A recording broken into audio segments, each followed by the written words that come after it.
warahmatullahi wabarakatuh. Perkenalkan, nama saya Zulfa Adia Etikawati, NIM 20201011031157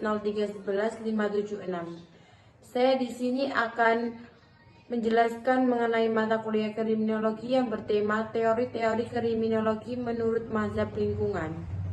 Saya akan menjelaskan pada poin ke-1, yaitu tinjauan singkat tentang kejahatan dan kriminologi. Kejahatan dalam arti kriminologis adalah perbuatan atau tindakan yang jahat yang lazim orang mengetahui atau mendengar. Perbuatan yang jahat adalah seperti pembunuhan, pencurian, penipuan, penculikan, dan lain-lain yang dilakukan oleh manusia. Kejahatan adalah perbuatan yang sangat merugikan, menjengkelkan, dan tidak boleh dibiarkan atau harus ditolak keseluruhan. Ilmu yang membahas hal yang bersangkut paut dengan kejahatan yang satu sama lain yang tadinya merupakan data yang terpisah digabung menjadi satu kebulatan yang sistematis disebut kriminologi. Inilah sebabnya orang mengatakan kriminologi merupakan gabungan ilmu yang membahas kejahatan.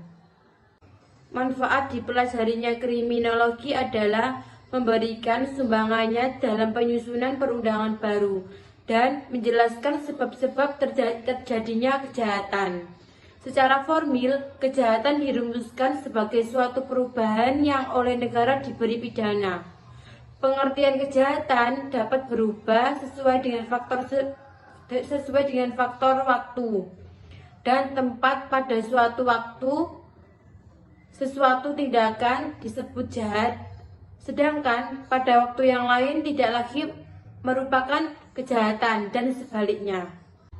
Selanjutnya saya akan membahas pada poin kedua, yaitu tinjauan singkat mengenai mazhab positif Italian dan mazhab lingkungan dalam memandang persoalan kejahatan. Perkembangan kriminologi dalam sebuah aliran dibagi menjadi 3, yaitu yang pertama, aliran klasik. Mazhab klasik muncul pada abad ke-18 yang dipelopori oleh Cesare Beccaria di Inggris.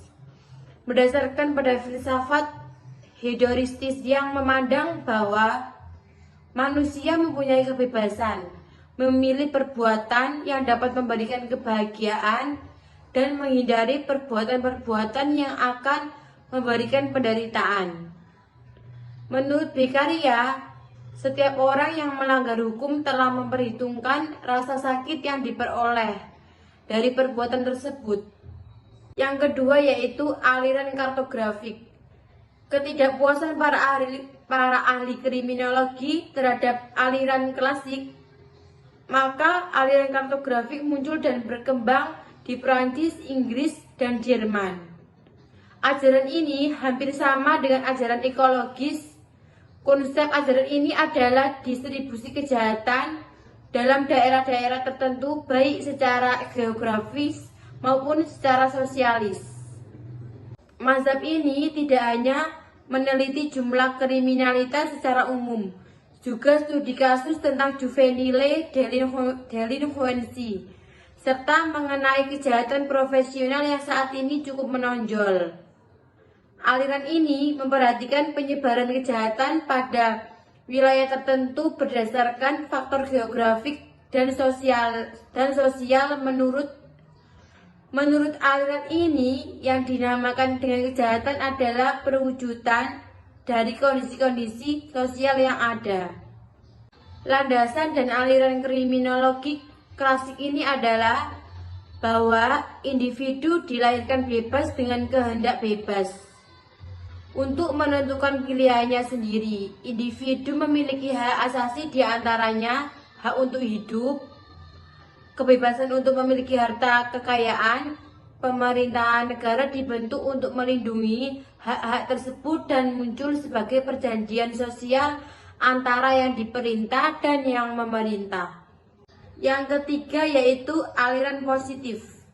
Penolakan terhadap mazhab sosialis dilancarkan oleh kaum-kaum tipologik, yakni mereka yang menganggap bahwa kejahatan bukan dihasilkan dari pengaruh ekonomi, Namun, kejahatan dihasilkan dari pengaruh perilaku manusia itu sendiri. Aliran positif muncul ketidakpuasan dari jawaban-jawaban aliran klasik.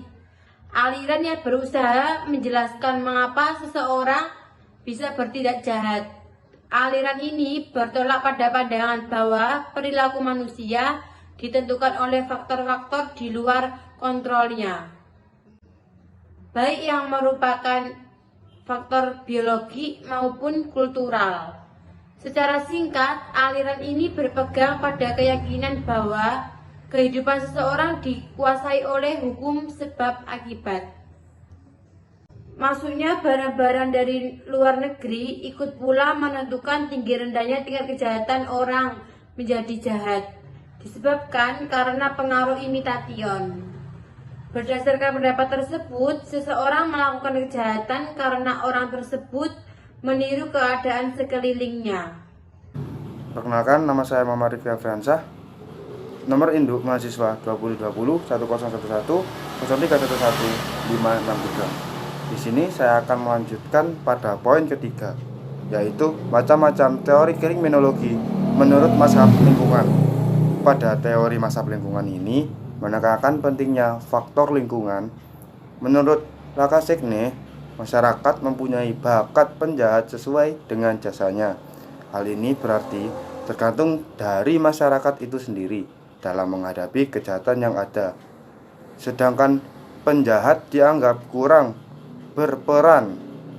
Lacassagne membandingkan penjahat sehingga atau sebagai apakah berkembang atau tidak.